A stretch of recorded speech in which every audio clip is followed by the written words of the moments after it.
Rarely has mankind hesitated. It is time. Nick Solo Variety Alien Time Show. Nick Solo Variety Alien Time Show. Nick Solo Variety Alien Time Show. Nick Solo Variety Alien Time Show. What's up, everybody? Your boy Nick here again for a solo episode. You might notice I didn't do the thing that we usually do. The old greetings, ladies, gentlemen, government agents, mommies. Mommy, and anyone who might be listening. Yes, I've been on TikTok too much, and it's cringe. I apologize. All right, look. Still having some scheduling issues. My vacation kind of threw a wrench because, unfortunately, both travel days to and back to Hawaii and then back to my home, both travel days were on the days that we usually have time to record and the days that we usually record. So things have been fucked up. But I'm back home. It's Tuesday. And I'm doing another solo episode, but next week we will be returning to your regularly scheduled programming. All right, Tasker and I will be back talking about a single topic. So, but for today, you're stuck with me again. You're stuck with Daddy. Now, look, before we get into the jokes and all the bullshit, it's Tuesday. You guys will be hearing this tomorrow on Wednesday, and today, one of my all-time favorite comedians and one of my biggest comedic influences, Norm Macdonald, has passed away. Turns out he was fighting cancer for 9 years, and it was a private battle, so nobody in the public seemed to know about it. And he was 61 years old, which is young, and that's why this came as a surprise to me. Now, I didn't cry or anything. I'm not that type of dude, but, I know when it's time to be real, and Norm, thank you for all the funny. You literally were one of the funniest dudes on this planet, and thank you for all the laughs. Best wishes go out to his family and friends, and he will be sorely missed. So with that emotional stuff out of the way, let's talk about what's on the agenda for today's Nick Solo Variety Alien Time show. First, I'll give you guys a brief overview of the effects of my Hawaii vacation and how that all went, just as a little update for you. And then I figured we could talk about or read and talk about a few SCPs.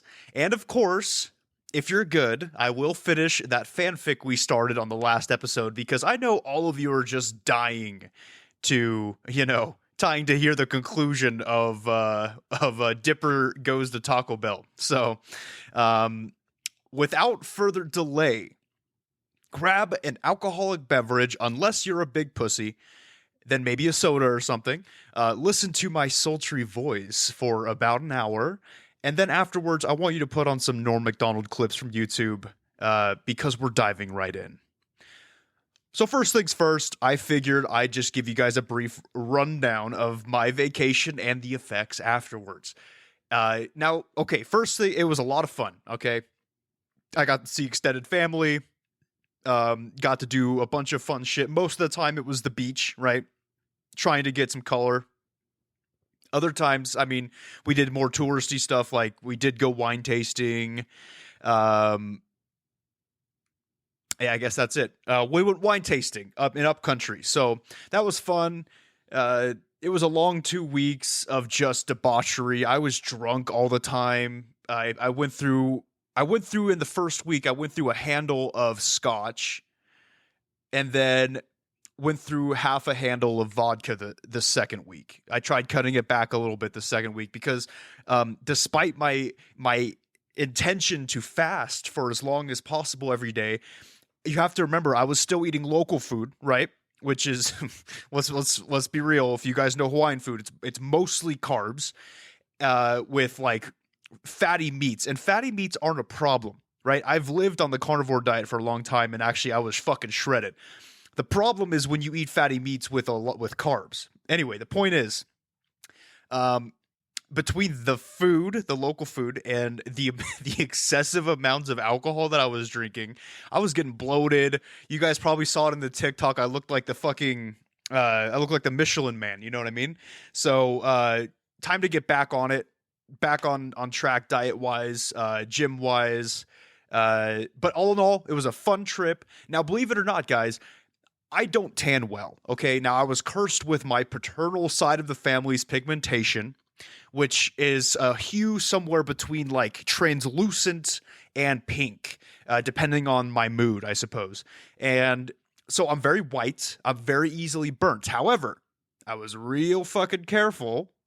And in the beginning of my trip, I got burnt once, and it was a very bad burn, but I did get burnt once. But I was very, very careful with my timing of sunscreen application and my timing in the sun, because I'm not the type of dude to like go to the beach and like hang out in the sand under an umbrella.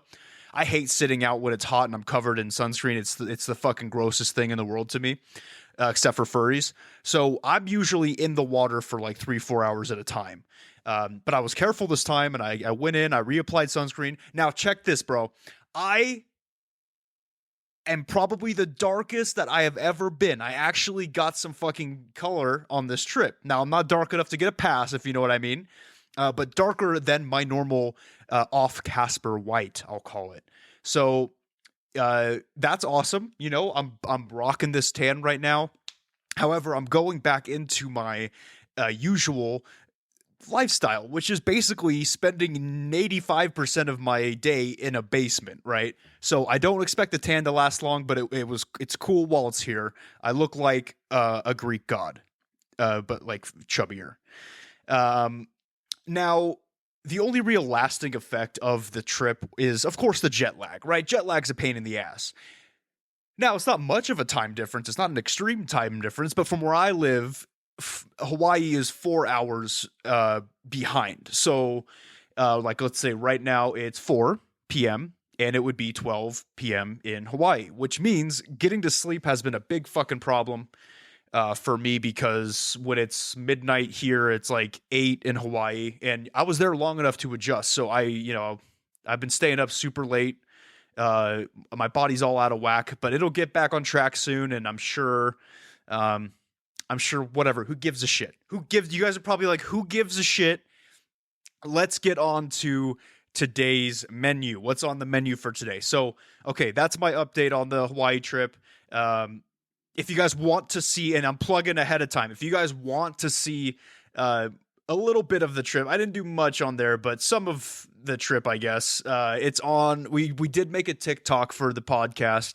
It's at CEO TPK. You can find us on there. I did some videos outdoors, but most of them was just me fucking around, being an idiot. So check us out on there. You can see some Hawaii shit. There's a gecko, all that good stuff. So, all right. So enough about Hawaii. Let's talk about some SCPs. It's been a little while. I think our last SCP episode was February for Valentine's Day, when we did like sexual SCPs, which was awesome. You know, I'm always down. I have one sexual SCP in here. And we'll get to it when we get to it. You'll hear the name of the SCP, and then I haven't read it, so I don't know how bad it is. We'll see. Okay.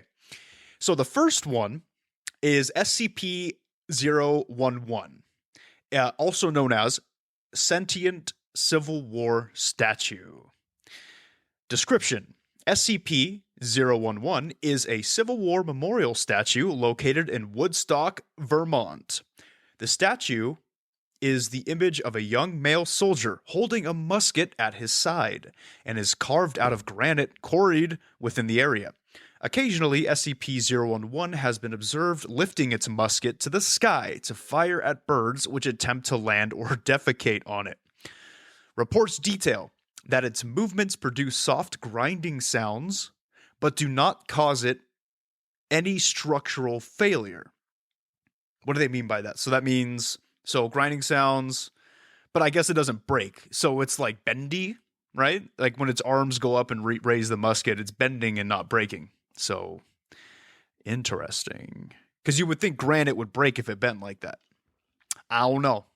I'm not a fucking mineralogist, all right? Oddly, the gunfire is very similar to that of a standard firearm, despite observations that the item only loads granite bullets and granite powder into the musket, which is also unharmed by the firing.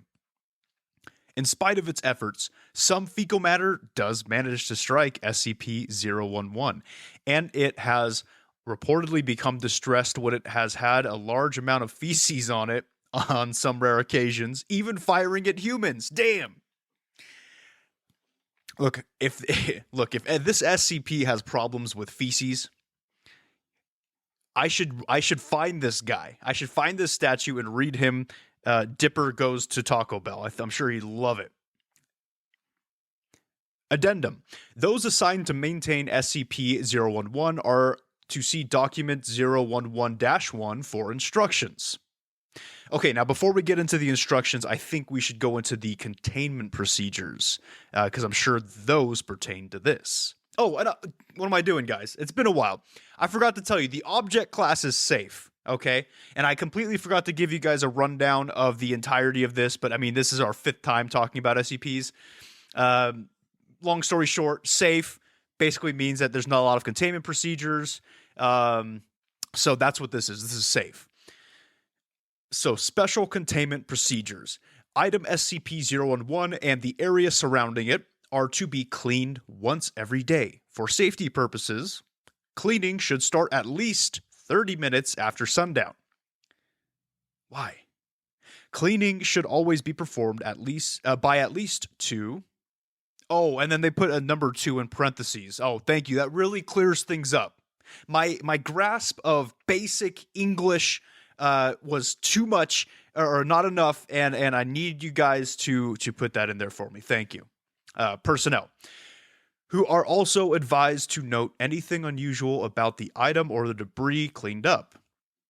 In a situation where the item cannot be cleaned for more than 2, again, they put 2 in parentheses, days, local residents must be contacted and instructed not to approach the item.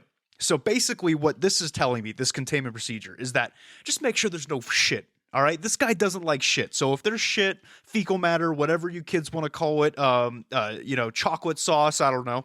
If there's too much of it around this statue will go into an autistic rage and start firing openly into crowds, okay? I can relate to that on a certain level because I don't like being sticky. Like my hands, I don't like being sticky. I'm not a big fan of shit. Like you guys know, I've talked about on the podcast. I think, there are many, many, many fetishes which I can and have gotten into, but scat will never, and it will never be one of them. Okay, it's fucking gross. So I kind of get it, but I wouldn't start like shooting at people. You know what I mean? Anyway, he gets real mad about poop. So that addendum earlier told us that they have to see document number 011-1 for instructions. So that's what let's see what this document has to say. Additional information. SCP-011's seeming sentience has increased since the first report of activity in 1995. Oh, that's not the document. It just says this for the document. Document.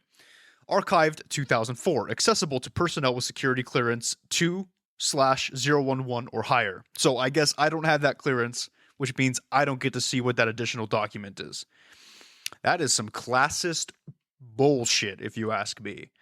All right. But again, this is what the additional information says. SCP-011's seeming sentience has increased since the first report of activity in 1995. As of 2004, the item's containment procedures have been dropped, but it remains under constant observation. Recorded below are landmark events in its activity. Oh, interesting. So they actually put like a timeline here of activity from this SCP-011. And the dates. Cool. Let's see what these say. March 12th, 1995. Woodstock resident reports the statue's eyes moving. First sign of activity. Interesting.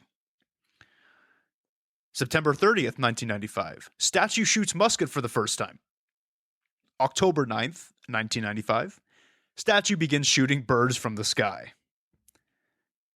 January 25th, 1996. Registration as SCP-011 containment procedures begin. So it took them almost a whole year to classify this thing as an SCP. That sounds lazy to me. April 14th, 1997.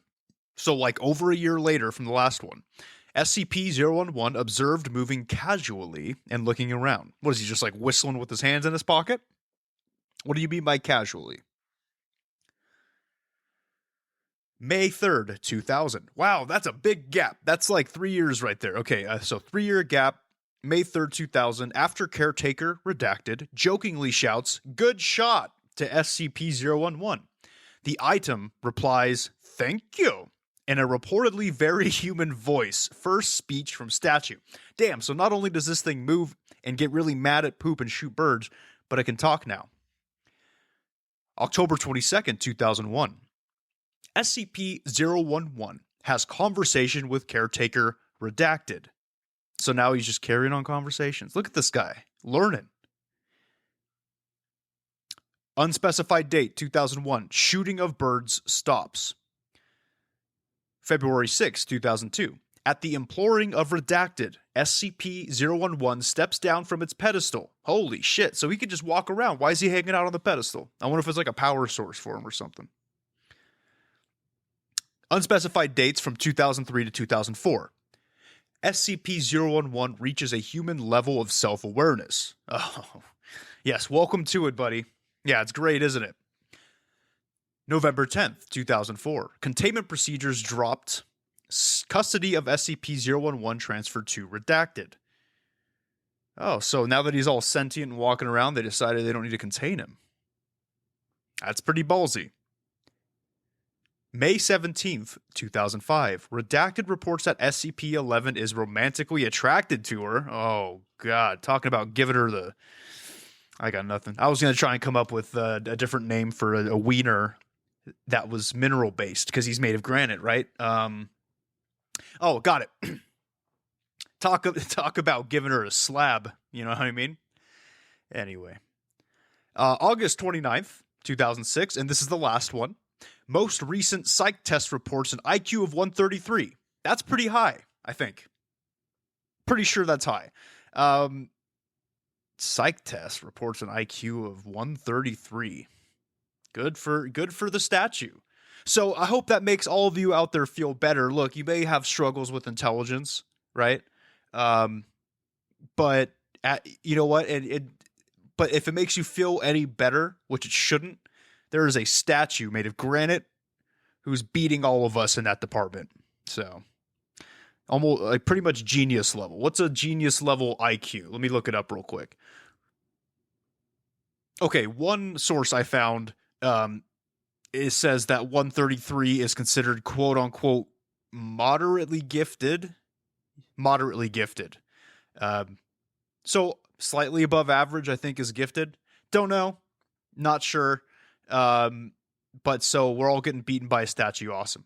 So that's it for SCP-011. Let's do the next one, which is SCP-027, also known as the Vermin God. Vermin as in, like, you know, rodents and shit. And I chose this because that's my nickname, the Vermin God. Object class is Euclid. All right.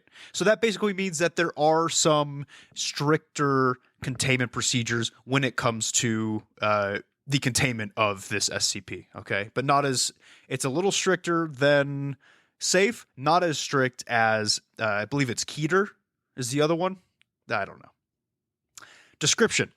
SCP-027 appears to be a phenomenon of unknown source that seems to be tied to one human subject, currently 02702 at a time. Oh, so it's like a host. Okay, as host to SCP-027, subject 027-02 is constantly surrounded by swarming vermin that are drawn to his location. Oh, interesting. Okay. So the subject does not appear able to assert control over these creatures in any way, and is in fact prone to occasional attacks from feral specimens. These creatures have also been known to attack personnel who approach too closely. Wherever the subject goes, an initial swarm of flying insects such as gnats and flies will start to form a cloud around him, usually within 2 to 3 minutes. Shortly after, crawling animals including lice, cockroaches, worms, spiders, data expunged mice, and rats will begin to appear. The longer the subject remains in location, the more vermin will gather there. When the subject leaves the location, some of these creatures will follow, but most will disperse. Interesting. So you're just so I'm hanging out in my house. I need to go to the grocery store, right? So I grab my keys, head out the door, and then as soon as I step out the door, I have like flies and gnats that begin to come and like hang around me, and then cockroaches and spiders and all this shit start coming out. Oh, dude, if that's the case and spiders start coming out, this would be like hell on earth for me, like an actual hell on earth. So I have to go to the grocery store. I get in my car. They go away, I assume. I get out of my car again and they come again. So that sounds like a pain in the ass. You can't be outside for more than like a couple minutes. Otherwise, you're just covered in this shit. Wow. SCP-027 has been known to transfer between hosts once. Upon the death of the first known host, Subject 027-01. See Appendix 1 for more information. Since SCP-027 could likely repeat this feat upon the death of Subject 027-02, all high-value personnel should be kept far away from the current host until more about SCP-027 is understood. SCP-027 has also likely transferred between hosts an unknown number of times before containment. Research into potential previous hosts has commenced, with preliminary evidence suggesting that SCP-027 may have existed for at least redacted years. So, that means that in containment, only two hosts have been associated with SCP-027. The first one died, and then it automatically latched onto another one that was so unlucky to be around at the time. So, I wonder who it's gonna hop to when this one dies. That would suck. That would really suck, man. I mean, I don't spend a lot of time outside anyway. It wouldn't matter much to me. The only thing that really fucks with me though is the spiders. Like everywhere I go, if spiders start following me around, it's like I don't know if I want to live. It is not yet known how SCP-027 chooses or attracts animals, or even what SCP-027 exactly is. The previous host never expressed having any sort of communication with a separate conscious entity. Analysis of the current host has been inconclusive at best. So they're giving us the old government fuck you. They're giving us inconclusive.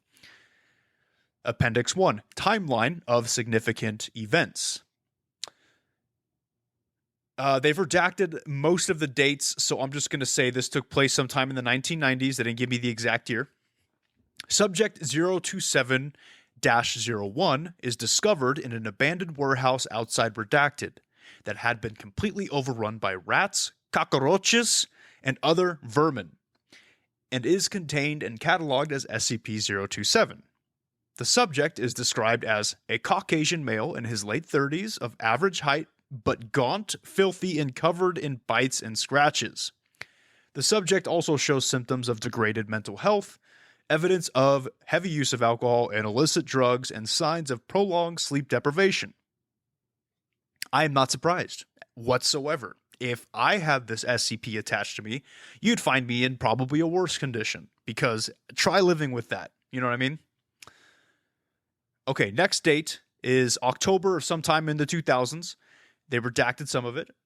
Subject expires, aka that means that 027-01 died.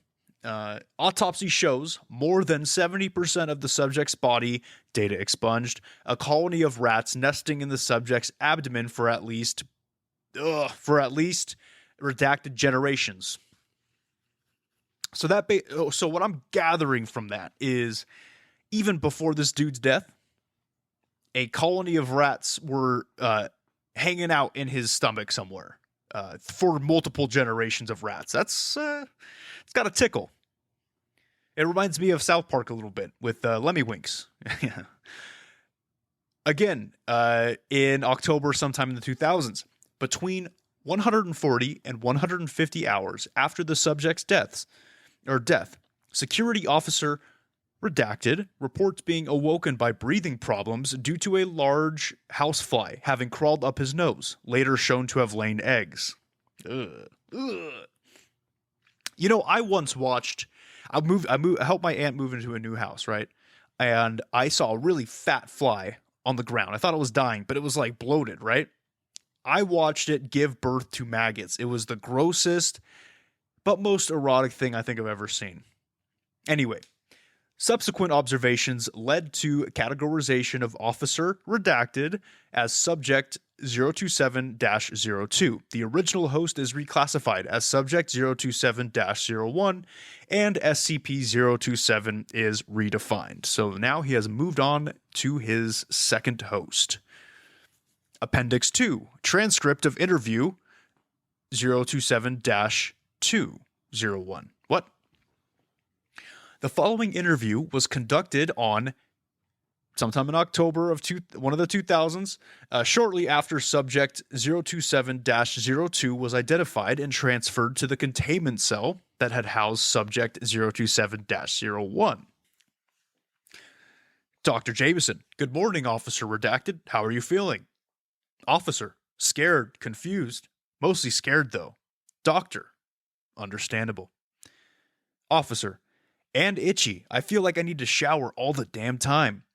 Doctor, but what about, inside? Do you feel anything different inside you, like a presence? Officer, thinks, scratches his head. No, I don't think I do. I haven't really noticed anything like that. Doctor, you haven't felt anything different since the original host died, besides the itching? Officer, no, I can't say I have. Doctor, what about any sorts of voices or compulsions? Officer, agitated. No, I haven't felt anything except bugs crawling all over me. I feel dirty and scared, and... Doc, what about my family? You gotta get this thing out of me so I can see them again. Doctor, of course.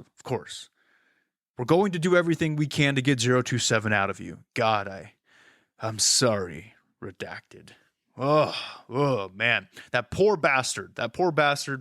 He just thinks it's like bug bites constantly. But little does he know, pretty soon a whole family of rats will be living in his belly. Mickey and Minnie and the whole gang just hanging out in his fucking lower intestines. All right, everybody. So that's it for SCP-027. Let's get on to the last one here. Now, this is the one that I brought up earlier. Sexual in nature. When I tried clicking on it originally, the website warned me. It's like, look, there's adult content. If you're over the age of 18 and are willing to see the content, you can click this. So I was like, fuck it. You know what I mean? Now, the name is what caught my eye. The name of this SCP is High Impact Sexual Violence, okay, or SCP-3099. It sounds daunting. I did not read the article because I kind of wanted to go into it blind, but I don't know to what level sexual violence happens or whatever this may be. So if that out there is a problem for you, how are you 90 episodes into our podcast? You know what I mean? That's the only question I have for you. So luckily, this SCP, the object class, is safe. So if done properly, it doesn't really even take a lot for it to be contained. So at least there's that, right? You don't have to worry about this thing, whatever it is, I don't know, happening or whatever. Your buttholes are safe for now. That was okay. That sounded weird. Your buttholes are safe. All right. I didn't mean it like that. Oh, for fuck's sake. All right. Description. SCP-3099 is a VCR tape recording of the vintage pornographic film Debbie Does Dallas. Nice. Recovered from the Mr. B adult video store located in Amsterdam, Netherlands. Of course it was. It differs from non-anomalous copies of Debbie Does Dallas in the inclusion of an entity designated as SCP-3099-A. That's going to be a mouthful this whole time. SCP-3099-A is a humanoid figure clad in a soft white suit or costume with a spherical headpiece. Okay.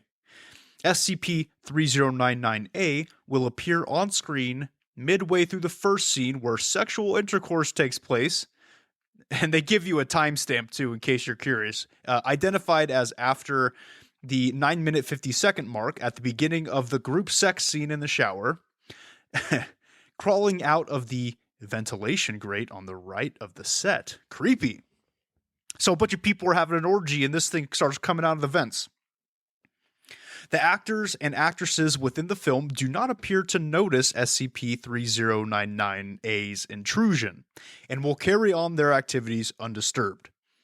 SCP-3099-A will wander around and occasionally squat down to inspect the actors or actresses, and proceed to leave the set at the end of the scene. SCP-3099-A will then reappear in various sets throughout the remaining scenes of the film in the background. It occasionally indicates impatience, though. I can't read today, boys and girls. Gotta be inclusive. It occasionally indicates impatience through its body language. At times, it appears to show curiosity towards props on the set, picking up and inspecting them, though it always takes great care to replace them in their exact positions afterwards. So far, I'm not getting any like sexual violence vibes from this thing. It just kind of is like a ghostly type thing. Nobody can see it. And it's very curious about dildos and such, but very cautious with it too, because it puts it right back where that dildo was placed. Because you know what they mean by props on set, right? They're not making like a fucking Scorsese film, all right? It's a porno. So the types of props on sets are probably either dildos. That's it. That's all you got.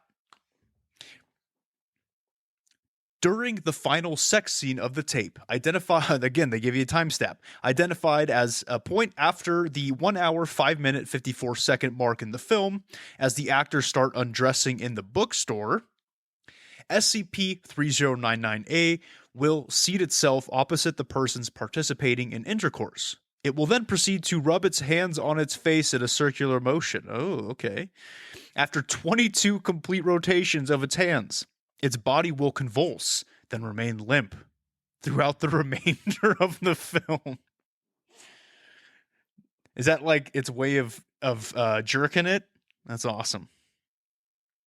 Individuals who view SCP-3099 for the first time with the intent of using it for sexual gratification will, at the end of the film, spontaneously achieve orgasm. Whoa! And enter a catacleptic state. Visual, oral. Now, when I say oral, guys, I'm not talking like, fellatio. I'm talking AURAL, like oral, like your aura. And tactile hallucinations are commonly reported during this state, ranging from the mildly disorienting to extremely distressing. Affected subjects exhibit symptoms of post-traumatic stress disorder, occasionally accompanied with an acute aversion to touch and the color white. Oh, because that thing wears all white. Very interesting.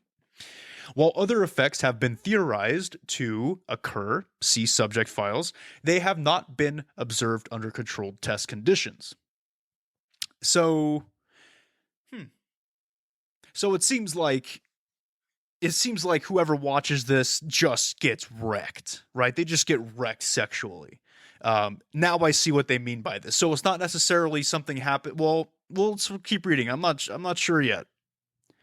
SCP-3099 was obtained by Agent L. Min on July 1st, 2005, following tips from the Amsterdam Police Department investigating a recent string of bizarre sexual assaults on men. What? A connection to the Mr. B store was established by Agent Min, leading to the eventual discovery of SCP-3099 and its latest victim. In all, a total of 29 individuals were suspected to have been affected by SCP-3099. All but one have been located. Damn, wait, hold on. So is this like a way for the creature in the movie, the SCP, to like sexually assault people? Is what I'm getting from this, because it's like a way that they can like go into different mediums and affect them physically. God damn. Except for that earth-shattering orgasm, the rest of it sounds pretty terrible. Addendum. Subject files, truncated for full list, consult, document, whatever.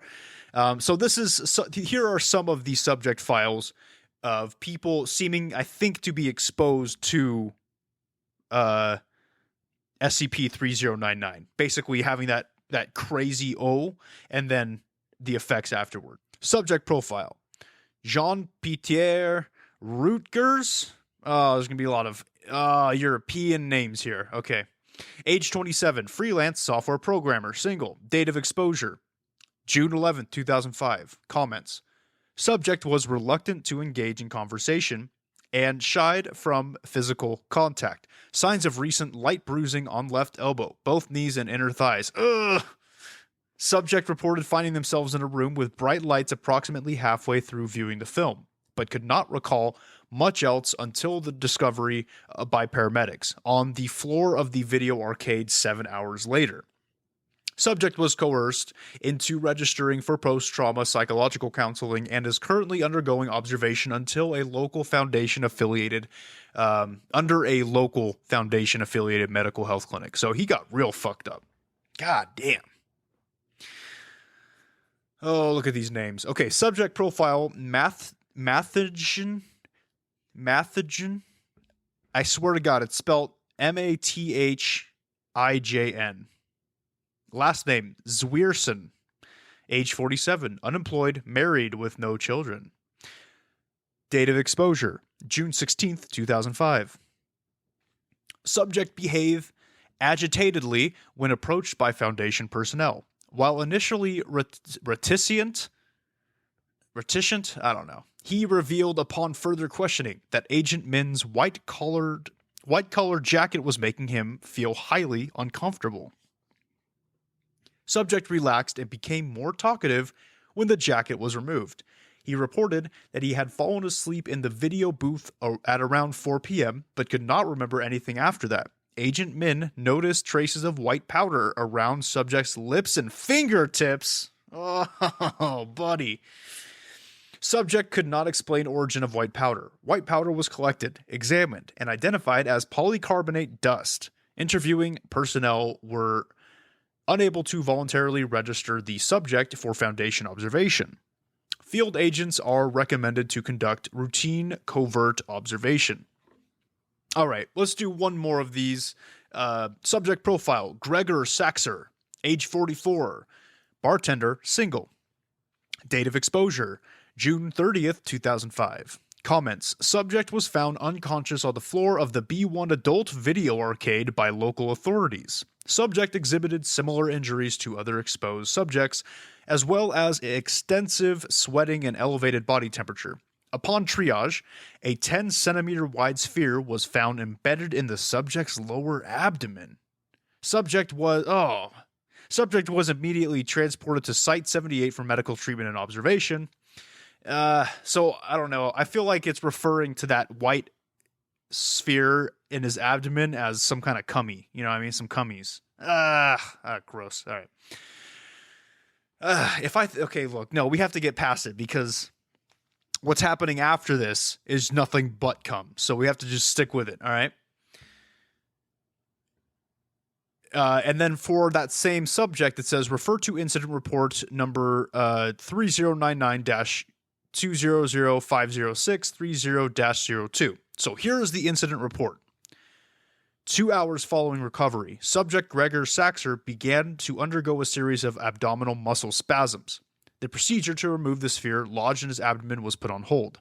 5 minutes later, a circular mass expanded from within the subject's lower abdomen, followed by the subject's skin rupturing and a large mass of white material resembling SCP-3099-A's head emerging from within.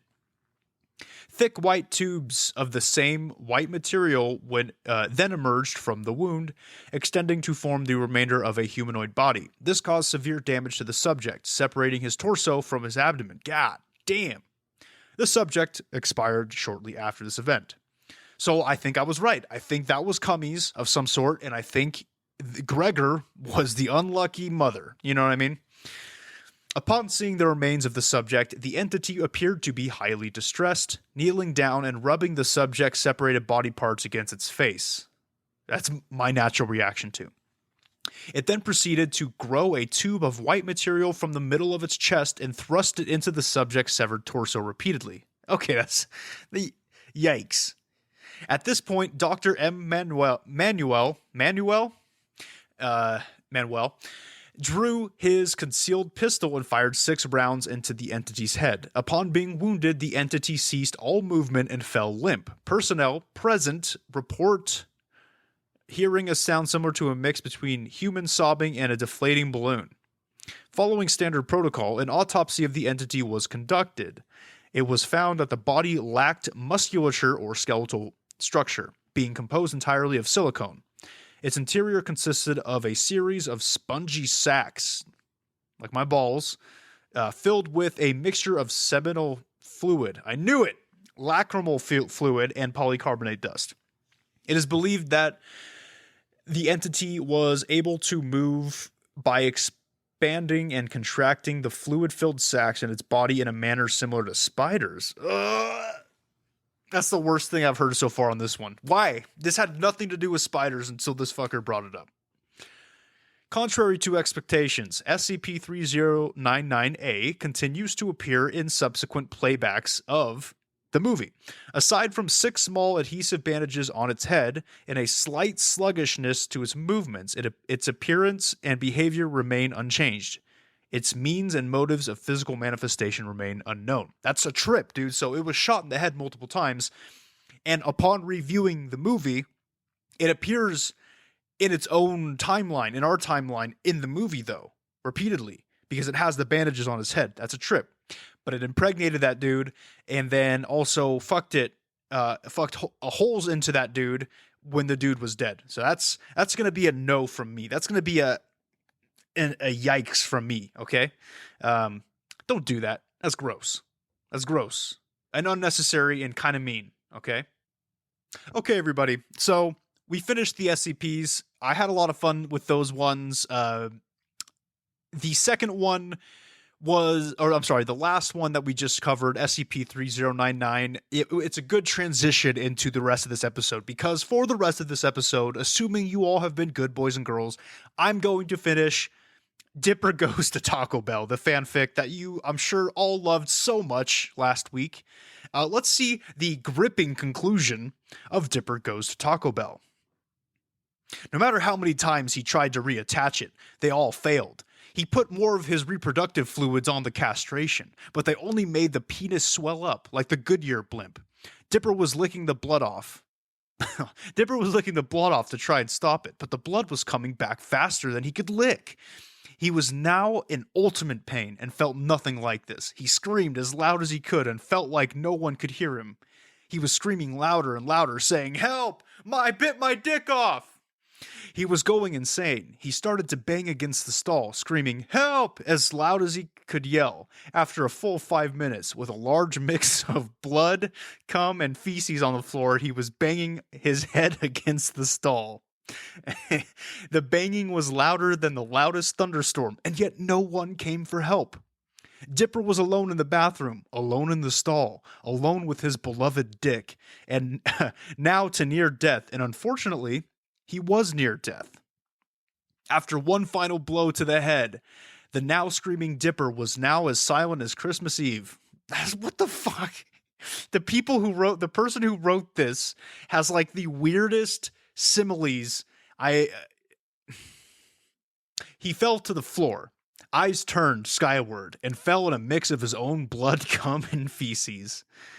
At the Mystery Shack, Mabel was feeling very worried about Dipper, so she went off and tried to find him. Oh no. She went off into the forest first. She knew where it was, and surprisingly, got there in less time than Dipper. As she entered the newly cleaned floors, she immediately noticed the once bitten taco on the table, on one of the tables, and immediately knew it was Dipper's.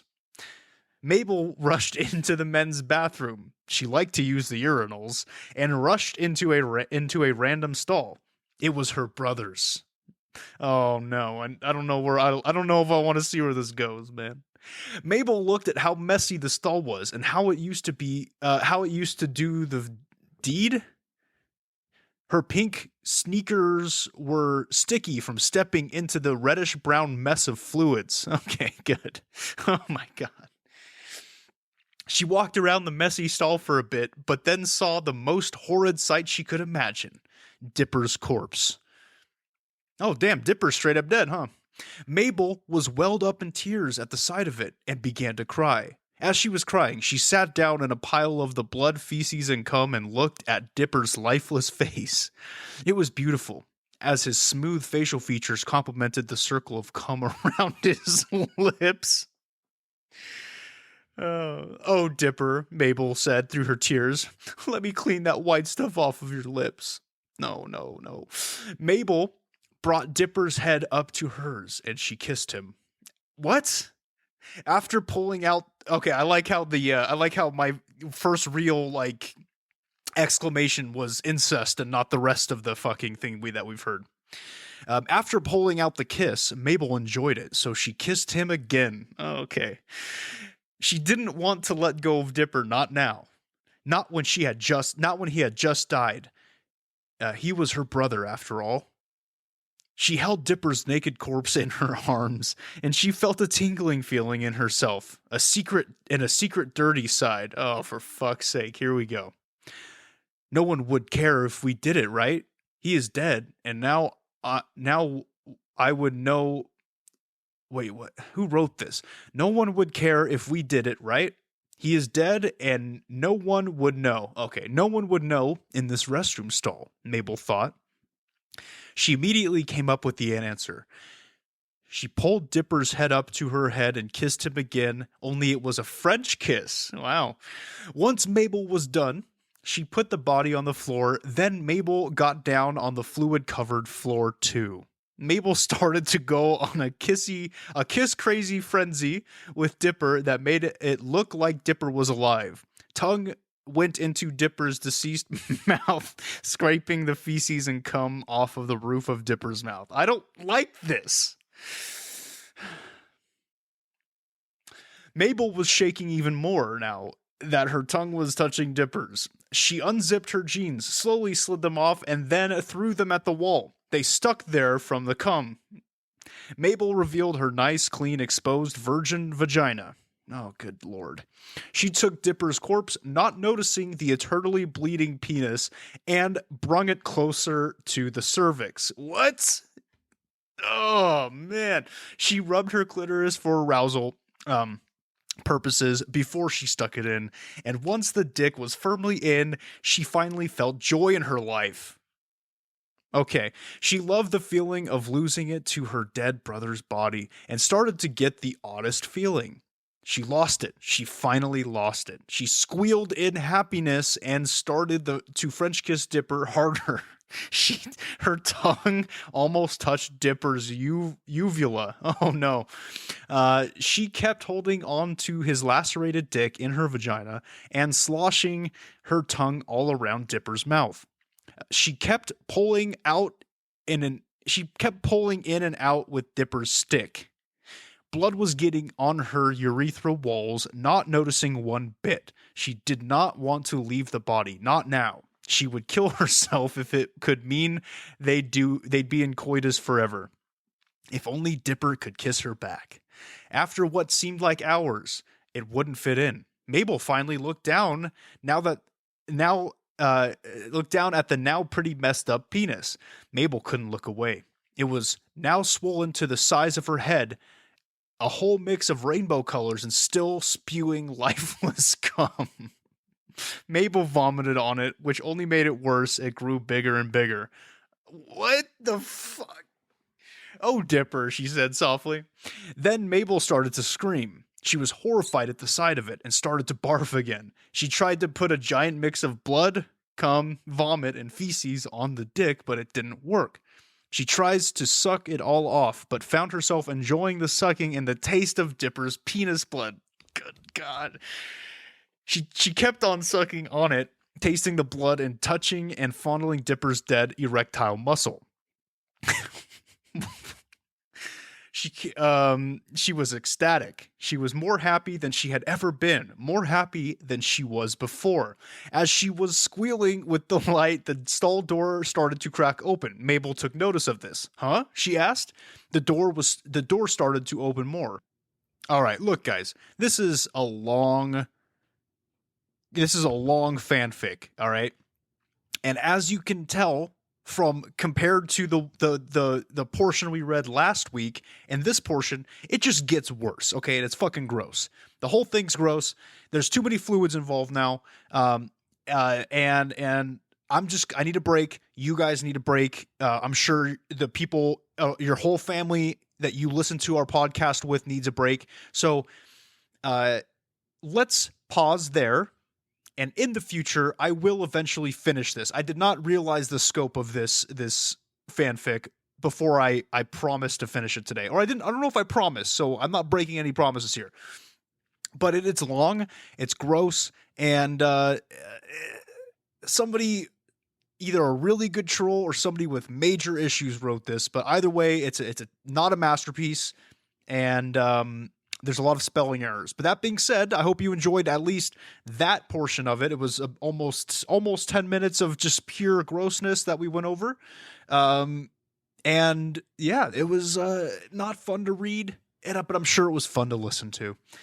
Look, it was a fun time with you guys today. Like I said earlier, next week we will be going back to scheduled programming. Just a lot going on right now, and my traveling really screwed things up. But I haven't taken a vacation in a while, like a long time. So I had to do it. But I hope you enjoyed, a little bit of sensual time with your boy today. Just like a one-on-one, or like a one-on-two if you're with your hubby or whatever. But look, if you want to go to our iTunes, rate and review, that would be awesome. Really appreciate those 5 stars. Get us some more exposure, get the truth out there to more people, and also get more people to listen to gross fanfics. All right. Spotify, feel free to follow us on there. We have new episodes every Wednesday that come out, even when things get in the way, like traveling, right? Instagram, at CEOTPK. Twitter, at CEOTPK1.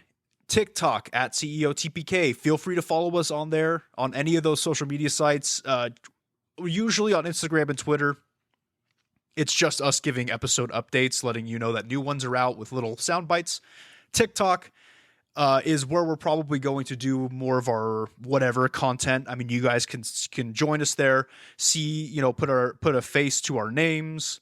I'm still going through the trials of trying different filters, fucking around on there, just having fun. Feel free to join. Facebook, Close Encounters of the Podcast Kind. Easy to find on there. We also have links to all these plugs on our pinned posts on Facebook. So if you have Facebook, it might be easier for you guys to go on there, join the Facebook group, and use the links accordingly.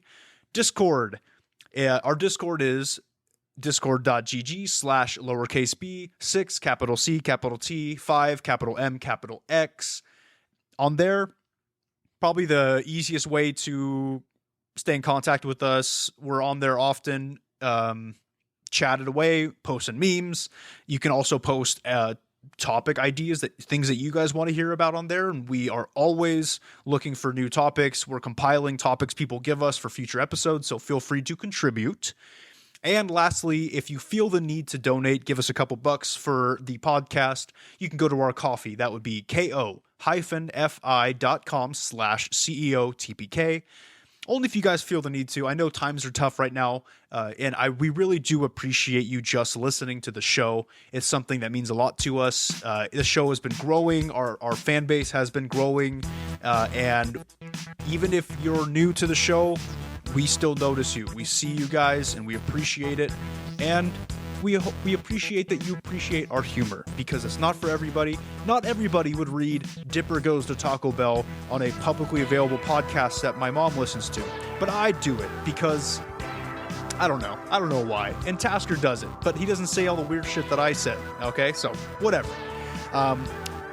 Look, thank you for listening to the show, and whether you think that Dipper should have gone to Taco Bell or not. The truth is out there, and at this point, I'm sure Tasher would say, Dipper probably knew what he was getting into at Taco Bell. It's not.